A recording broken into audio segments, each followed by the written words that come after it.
ரெண்டுமே கம்பேர் பண்ணக்கூடாது, தனித்தனியா பாருங்க. ஏன்னா வந்து ரெண்டுமே வேற வேற ஜானரு, வேற வேற லாங்குவேஜ்.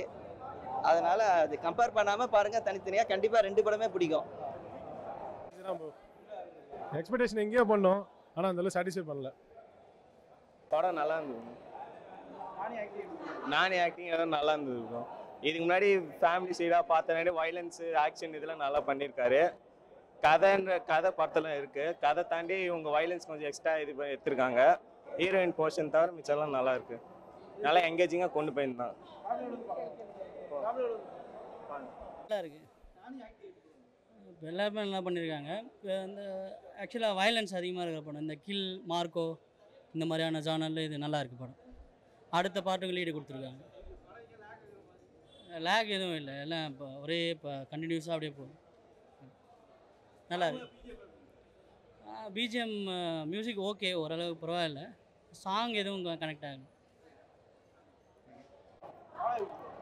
ரெண்டுமே ரெட்டரும் பார்த்தா ஹிட்டு 3 பார்த்துட்டோம். ரெண்டுமே செம்மையாக இருந்தது. ஹிட்டு 3 சூப்பராக இருந்தது. இது ஹிட்டு 1 2 பார்த்தீங்கன்னா 3 இன்னும் பயங்கரமாக இருக்கும் உங்களுக்கு. சர்ப்ரைஸ் எலிமெண்ட்லாம் லாஸ்ட்டில் இருக்குது.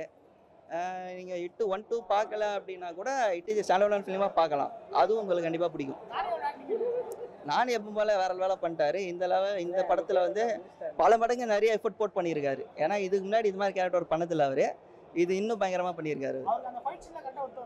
ஃபைட் சீன்லாம் பக்காவாக செட் ஆயிருக்குங்க அவருக்கு. சாக்லேட் பாய் பார்த்துட்டு இருந்தேன், ரகட் பாய் பார்க்கும்போது பயங்கரமாக செட் ஆயிருக்கு அவருக்கு. அதெல்லாம் ஒரு குறையும் இல்லை. நானே நேச்சுரல் ஸ்டார் சும்மா அவங்க பேர் வச்சாங்க அவருக்கு. எதுவாக இருந்தாலும் பின்னி இதுக்கு முன்னாடி பார்த்தா தசரா, ஹாய்னானா, ஷாம் சிங்காரா எல்லாம் பார்த்தீங்கனாலே உங்களுக்கு தெரியும். ரீசெண்டாக ஒரு நாலேஜ் படம். ஒவ்வொரு கேரக்டர்லையும் ஒவ்வொரு படத்தையும் ஒவ்வொரு கேரக்டர் பண்ணியிருப்பாப்புல டிஃப்ரெண்ட்டாக. இதுவும் ஒரு கேரக்டரைசேஷன் தான். நீங்கள் தசரா பார்த்தீங்க அப்படின்னா வந்து அதுலேயும் இதே மாதிரி தான் இருக்கும். பட் அது வந்து ஒரு காமன் மேனாக இருந்து ஒரு கதைக்கு உள்ளே வந்த மாதிரி இருக்கும். இது அவர் போலீஸ்ன்றதுனால அது ஸ்டார்டிங்லேருந்து அது அப்படியே வந்துட்டுருக்கும். பேக்ரவுண்ட் மியூசிக் சூப்பராக பண்ணியிருக்காங்க. அது செம்மையாக இருக்குது. பிஜிஎம்மு பாட்டு எல்லாம் பாட்டு அவ்வளோவா இல்லை. ஒரு மெலோடி சாங்கு 1 2 இருக்குது. அது நல்லா இருக்குது. செகண்ட் ஹாஃப் சூப்பராக இருந்தது. ஏன்னா ஃபர்ஸ்ட் ஹாஃபில் வந்து கதை அப்படியே ஸ்டார்ட் ஆகிடும். செகண்ட் ஹாஃபில் வந்து ஒரு இடத்துல லாக் ஆகிடும். அங்கேருந்து எப்படி மீண்டு வராங்கன்ற கதை அது பயங்கரமாக பண்ணியிருந்தாங்க செகண்ட் ஹாஃபில். ஏன்னா வந்து ஃபர்ஸ்ட் ஹாஃபில் வந்து கதை அப்படி நவுந்துட்டு வரும், அதனால் பெருசாக தெரியாது. செகண்ட் ஹாஃபில் வந்து 1 ஹவருக்கு மேலே ஒரே லொக்கேஷனில் எடுக்க வேண்டிய சீன் அது. ஒரே லொக்கேஷனில் 1 ஹவருக்கு மேலே வரும்போது திரைக்கதை சூப்பராக பண்ணியிருக்காங்க. அதில் நெக்ஸ்ட் கண்டிப்பாக ஹிட்டு 4 வரும் பாருங்கள். அது தமிழ்நாட்டில் இன்னும் பயங்கரமாக வரும்.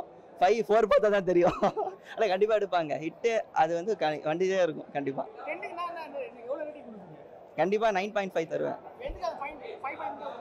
5 பாயிண்ட்லாம் அதான் வயலன்ஸ்க்காக தான். வயலன்ஸ் இன்னும் கம்மி பண்ணி தான் ஃபேமிலி ஆடியன்ஸ் இன்னும் பார்த்துருப்பாங்க. ஃபேமிலி ஆடியன்ஸாக வந்து பார்க்க முடியாத ஒரு குறையாக இருக்குது. இப்போ நான் ஃப்ரெண்ட்ஸோடு வந்தோம். காலையில் ரெட்ரோ பார்த்துறேன், ஃப்ரெண்ட்ஸோடு தான் வந்தேன். ஃபேமிலிலாம் இப்போ மத்தியானம் ரெட்ரோ வந்திருக்காங்க. இருந்தால் ஹிட்டு 3 அவங்களையும் கூப்பிட்டு போயிருக்கலாம், வேறு ஒன்றும் இல்லை. ஏன்னா டிவியில் பார்க்குறோம் அவங்க. ரெண்டுமே கம்பேர் பண்ணக்கூடாது, தனித்தனியாக பாருங்கள்.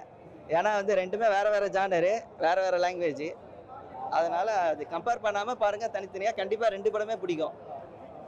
அவங்கள பற்றி சொல்லவே வேண்டாம், எப்பவும் போல தான். லைக் அவங்க நடித்தாலே ஹிட்டு தான் மோஸ்ட்டாக. அண்ட் ரொம்ப நாளுக்கு அப்புறம் டான்ஸும் பண்ணியிருந்தாங்க ஒரு சின்ன கிளிப்பில். அவங்களோட ஆக்டிங்கும் நல்லா சூப்பராக நல்லா இருக்கு. ஹியூமனிட்டி பற்றி நல்லா இருந்துச்சு ஆக்சுவலி.